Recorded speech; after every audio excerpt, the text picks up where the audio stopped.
Walkman, l'émission musique du GOP Radio.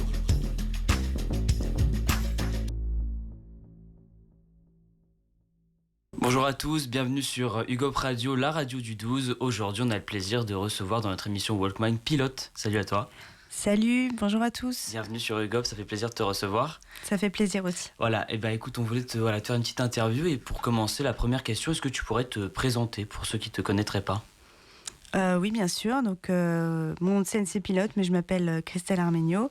Et donc, je fais de l'électropop depuis maintenant 7 ans. Moi, je viens à la base du monde du folk, où je faisais de la guitare et des chansons en français.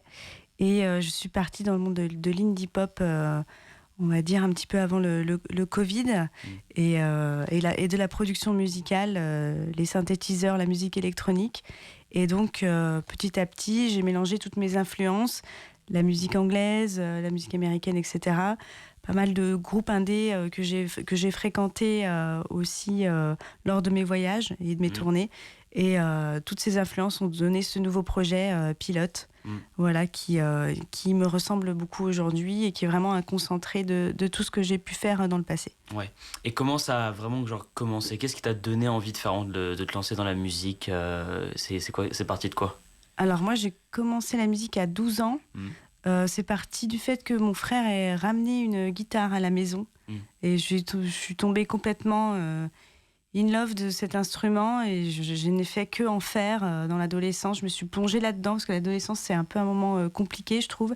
Et je me suis vraiment plongée dans la découverte de tout ce répertoire pop, des Beatles, de toute la musique anglaise, de la musique italienne aussi, parce que mon père écoute de la musique italienne, de Lucio Battisti et tout ça. Donc je me suis vraiment prise à tout reprendre à la guitare et à chanter petit à petit et à vraiment faire sortir ma voix que je connaissais pas en fait à ce moment-là, et ça m'a beaucoup aidée. J'ai commencé à écrire des chansons à ce moment-là, et c'est là que j'ai commencé à faire des concerts, on va dire à partir de mes 16-18 ans, de jouer dans les petits bars, les restos, voilà, et puis de commencer à construire mon identité musicale à ce moment-là. Ouais.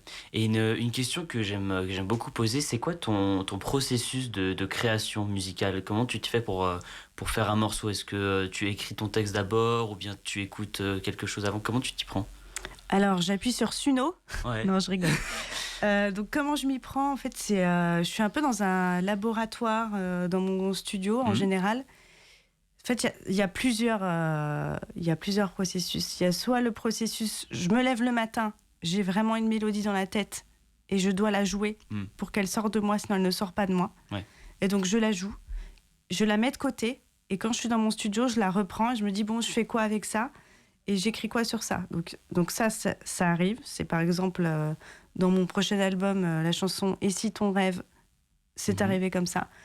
Ou bien il y a vraiment le moment où je vais démarrer. Moi, en général, je démarre sur des accords qui vont m'inspirer, des accords qui prennent comme ça, et j'ai une mélodie qui va venir dans ma tête, et j'ai des mots qui sortent là-dessus, des mots qui sortent de moi, je ne sais pas d'où ça vient, ça sort comme ça, on va dire, de l'ambiance, de la connexion à quelque chose, je ne sais pas exactement.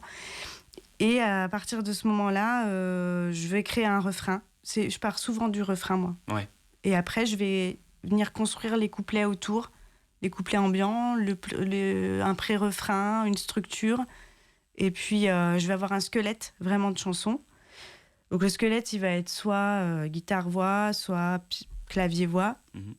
Et après, je vais faire mes arrangements autour de ça. Je vais tisser mes arrangements, je vais rajouter des synthétiseurs, je vais faire vraiment la production rythmique. Je vais chercher mes sons. Des fois, je vais mettre 6 heures, 8 heures à trouver le bon son de synthé, le bon son de caisse claire, le bon son de kick, etc. Et quand je l'ai amené au maximum et que je suis pas satisfaite, eh ben je fais appel à des producteurs avec qui j'aime travailler, producteurs, productrices, qui vont venir rajouter des choses qui vont venir agrémenter le morceau ou faire qu'il soit un peu mieux produit ou un peu plus produit. Et est-ce que dans ta musique, tu mets un petit peu une part de toi ? Est-ce qu'il y a quelque chose un peu dans ta musique qui retrace un peu ton parcours ou des choses que tu as vécues peut-être ? Alors, c'est pas autobiographique, mais oui, ça prend des petites parts de moi intimes, je dirais, que je vais chercher même parfois dans mon inconscient. Et ça délivre cette partie-là, plus des choses de manière introspective. Mais je ne vais pas donner ma vision du monde ou mon avis politique ou quoi. Non, c'est vraiment des choses introspectives de moments passés ou qui restent un peu comme une persistance rétinienne peut rester, en fait. Voilà. Ouais. Et on en a un petit peu parlé du coup avant, mais donc est-ce que du coup tu as des inspirations musicales? Est-ce que tu as des artistes aussi peut-être qui t'ont inspiré dans ce que tu fais? Alors oui, il y a des artistes qui m'ont beaucoup inspiré. J'ai beaucoup écouté Kate Bush, que voilà, souvent on me le ressort dans mes chansons, qui a un peu ce côté envolé, un peu à la Kate Bush. Dans les aigus notamment. Et après, au niveau de l'ambiance musicale, j'aime beaucoup R, le groupe R, qui est un groupe de musique électronique. Donc je m'en inspire beaucoup pour aller chercher ce mélange entre les instruments acoustiques et les instruments électroniques et les choses ambiantes. Et la musique anglaise en général, la pop anglaise des Beatles jusqu'à aujourd'hui m'inspire beaucoup. Et pour les textes, moi je suis une grande fan de Michel Berger, Serge Gainsbourg, voilà, toute cette époque-là. Et donc tu as sorti récemment du coup un morceau qui s'appelle Sous les oliviers. Oui. Voilà, donc c'est le premier single d'un album qui va sortir en juillet, c'est ça? Oui. Et est-ce que tu peux nous parler un petit peu de cet album qui va sortir? Alors oui, cet album donc, qui va s'appeler Sous les oliviers, hein, comme le premier single. C'est un album en fait qui résume, comme j'ai expliqué, tous les univers que j'ai pu avoir avant. Parce que j'ai fait de la chanson française au tout début, puis après je suis passée complètement à l'anglais quand je suis partie à l'étranger, à New York pendant un an pour travailler sur l'album précédent qui s'appelait Anthropic Heart. Et donc vraiment c'est un mélange parce que déjà il y a 5 chansons en français, 5 chansons en anglais. Ok. Il y a des chansons qui sont complètement électropop ambiante et d'autres indie pop avec des guitares et des vraies batteries. Donc c'est vraiment un mélange de tout ça. Je me suis pas donné de limites éditoriales sur cet album. C'est tout ce que j'aime mis dans un album, et ça retrace vraiment la période post-Covid à maintenant. Donc j'ai pris vraiment le temps de le fignoler, de le terminer, de trouver une vraie identité visuelle aussi qui va avec. Et voilà, donc j'espère vraiment qu'il sera bien accueilli et qu'il pourra plaire au public. Voilà. Ouais, bah justement, donc, tu expliques que tu vas donc mélanger des chansons françaises et anglaises, c'est ça? Et est-ce que c'est par envie pour toucher plus de monde? Est-ce qu'il y a peut-être un certain type de public que tu vises dans la musique que tu fais? Ou bien, voilà, tu veux... en fait, moi, je fais de la musique aussi pour voyager. Et avec l'album Anthropic Heart, j'ai beaucoup voyagé. J'ai joué aux États-Unis, j'ai joué au Japon, j'ai joué en Italie. Et je voulais vraiment continuer à chanter en anglais. Parce qu'il y avait des chansons, pour moi, ça sonnait en anglais. Mais j'avais envie de revenir à l'écriture française, qui est hyper importante pour moi. À cette magie, quand on parle avec sa langue maternelle qui opère, qui me manquait. Et du coup, je suis retournée dans mes premiers amours par ça. Ouais, donc c'est un vrai changement, mais du coup, je comprends effectivement. Et du coup, tu as fait des tournées aussi, pas mal. Tu as beaucoup voyagé, comme tu nous l'as dit. On voit que tu as fait des tournées donc, en France, mais aussi à Rome, par exemple, ou à Tokyo aussi, il me semble. Oui. Et c'est quelque chose qui te plaît, de voyager pour faire de la musique, partager ça avec les gens? Ah oui, je crois que c'est ce qui me plaît le plus dans la musique. C'est vraiment pour ça, c'est dans ces moments-là que je me dis « Ah, mais je suis vraiment à ma place ». Parce que j'ai pris ma musique et que j'ai composé dans mon petit studio et je l'ai emmenée à l'autre bout du monde devant des gens dont qui je ne parle même pas la même langue.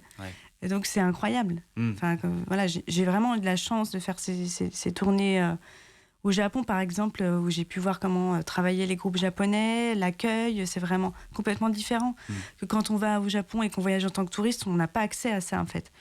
Et là, on est vraiment avec eux, avec les autres groupes, avec les techniciens, ils sont incroyables. J'ai jamais jouer dans des salles aussi haut point techniquement que là-bas. Et puis l'accueil, et puis le public aussi qui est très très concentré sur la musique, qui a vraiment, pour qui la musique est très très importante, mais personne ne vit de la musique au Japon par exemple. Donc c'est compliqué. Donc c'était vraiment incroyable parce que ça permet de mélanger la découverte d'un pays, de faire découvrir ce qu'on fait, c'est-à-dire qu'on arrive avec son bagage d'artiste et de partager la musique qui est universelle. Oui, tout à fait, ouais. Non, c'est vrai. Puis effectivement, ça te permet du coup de partager ta musique à des gens partout dans le monde. Et est-ce que du coup, tu vois des différences peut-être entre certains publics? C'est-à-dire que peut-être qu'au Japon, voilà, c'était par exemple en Italie, c'était plus différent. Est-ce qu'il y a des différences en fonction du pays où tu vas? Bah, complètement. En Italie, par exemple, j'ai joué dans des endroits où il n'y a pas beaucoup de salles de concert. Donc quand il y a un concert, ils viennent tous. C'est-à-dire que s'il y a une salle qui fait 100 personnes, ben, on n'a pas l'impression qu'il y ait du monde qui va arriver parce que bon, personne ne me connaît là-bas, ni ici d'ailleurs. Mais bon, les gens viennent. Ils organisent des concerts, ils s'organisent, ils font des associations, ils font énormément de choses dans leur ville, dans des villes comme Rome, comme Naples. Bon, ça, c'est des grandes villes. Mais j'ai joué dans des plus petites villes comme Parme, même des encore plus petites villes. Et les gens viennent. Par contre, ils viennent très tard. Donc, les concerts là-bas commencent à 10h30. D'accord. Et voilà, on finit à 1h du matin. Mais c'est pas grave. Mais ils dansent, ils sont dedans, ils sont à fond. Voilà. C'est vraiment un public qui est à fond. Les Italiens, ce sont des grands mélomanes. Donc, ils sont à fond. Ils adorent ce type de musique. Donc, c'est génial. Ils achètent des vinyles. Ils sont là. Et les Japonais, eux, ils sont moins à fond, je trouve. Mais ils sont vraiment à l'écoute. C'est-à-dire qu'on est vraiment face à un public qui est hyper hypnotisé par la musique. C'est incroyable. Et pareil, ils achètent beaucoup de merch, mais ils aiment énormément la musique, les Japonais. Et les musiciens japonais sont techniquement incroyables. C'est-à-dire que j'ai découvert des artistes là-bas d'un niveau que je n'ai jamais vu ailleurs. Et du coup, au sujet du coup de ce que j'entends, tu préfères vraiment les tournées plutôt que l'enregistrement en studio, puisque tu es au contact avec le public. C'est quelque chose que tu préfères? Alors, j'aime beaucoup le moment où je compose, c'est-à-dire en studio. Après, l'enregistrement, bah, j'aime beaucoup aussi, mais c'est refaire mieux ce qu'on a fait avant. Donc, c'est du travail qu'il faut faire, mais c'est pas ce que je préfère le plus au monde. C'est-à-dire que j'aime bien quand on passe du temps à faire de la recherche de sons, etc. Mais au bout d'un moment, j'ai envie de sortir et de faire découvrir la musique. Et voilà, donc j'aime bien ne pas y passer non plus... 3 ans, quoi, parce que en fait, au bout d'un moment, il faut s'arrêter sur quelque chose, dire bon bah voilà, le produit fini, il est là, on arrête là et puis on sort avec et on voit ce que ça donne. Et puis concernant les tournées, vu que tu aimes beaucoup voyager, est-ce qu'il y a peut-être un pays en particulier que tu aimerais visiter, dans lequel tu aimerais aller jouer, ou une salle peut-être en particulier que dans laquelle aussi tu aimerais performer?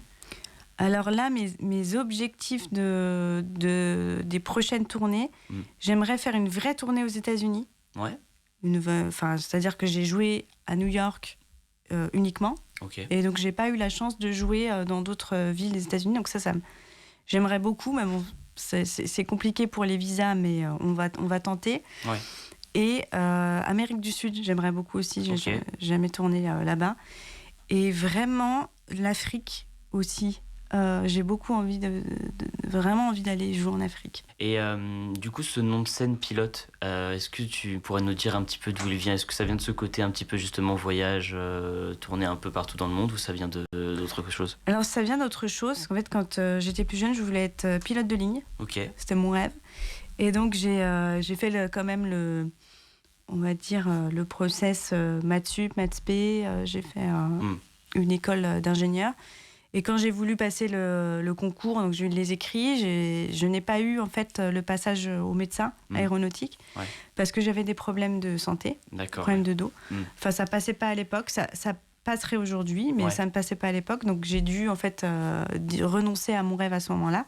Moi, j'avais quand même mon brevet de pilote de tourisme, donc des petits avions de tourisme, des DR400, des Cessna.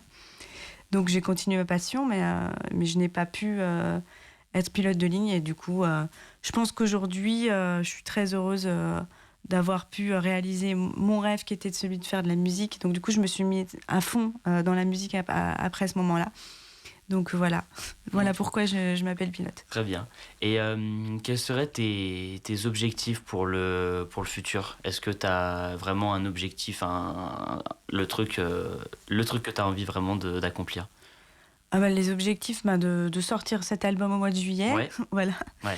Et puis de toucher le maximum de monde possible avec ma musique. Ouais. Voilà. Et dans les années à venir, tu te vois où un peu ? Je me vois toujours en France. J'ai envie de faire des collaborations avec d'autres artistes, développer mon label. Mm-hmm. Voilà.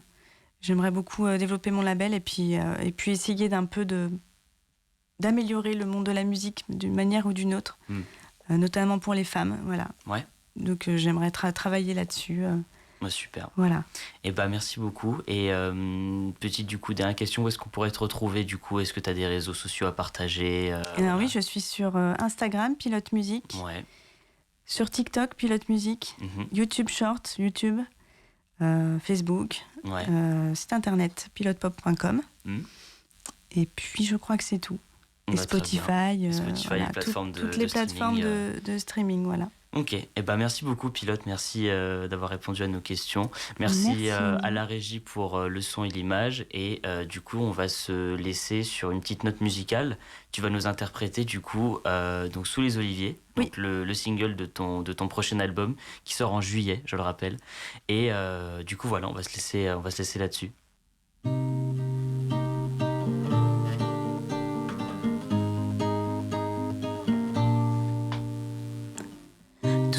Doucement se lève l'aurore. Je me noie dans tes yeux, je me fous de mon sort. Et ma main dans tes cheveux va bientôt battre un record.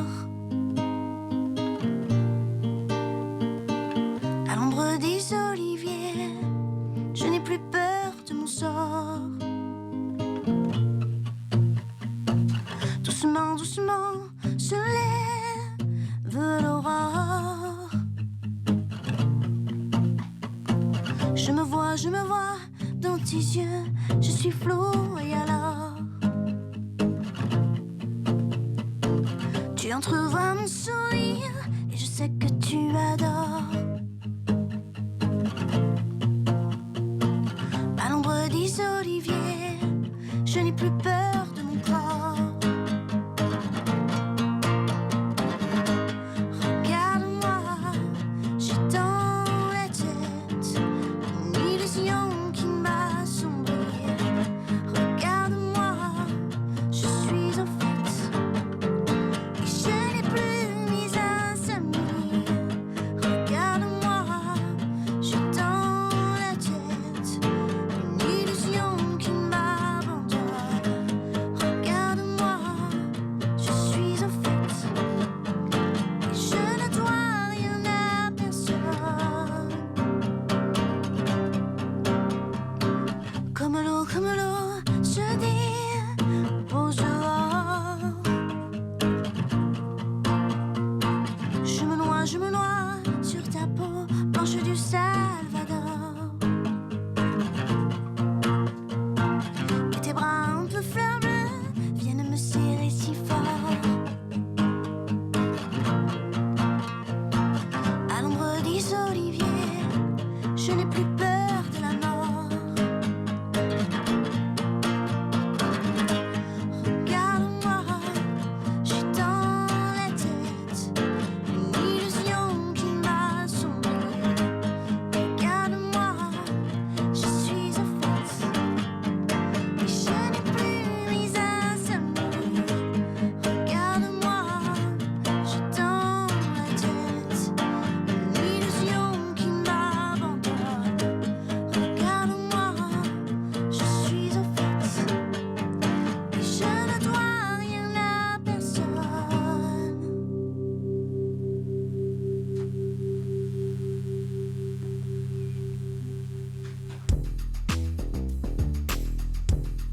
Walkman, l'émission musique du GOP Radio.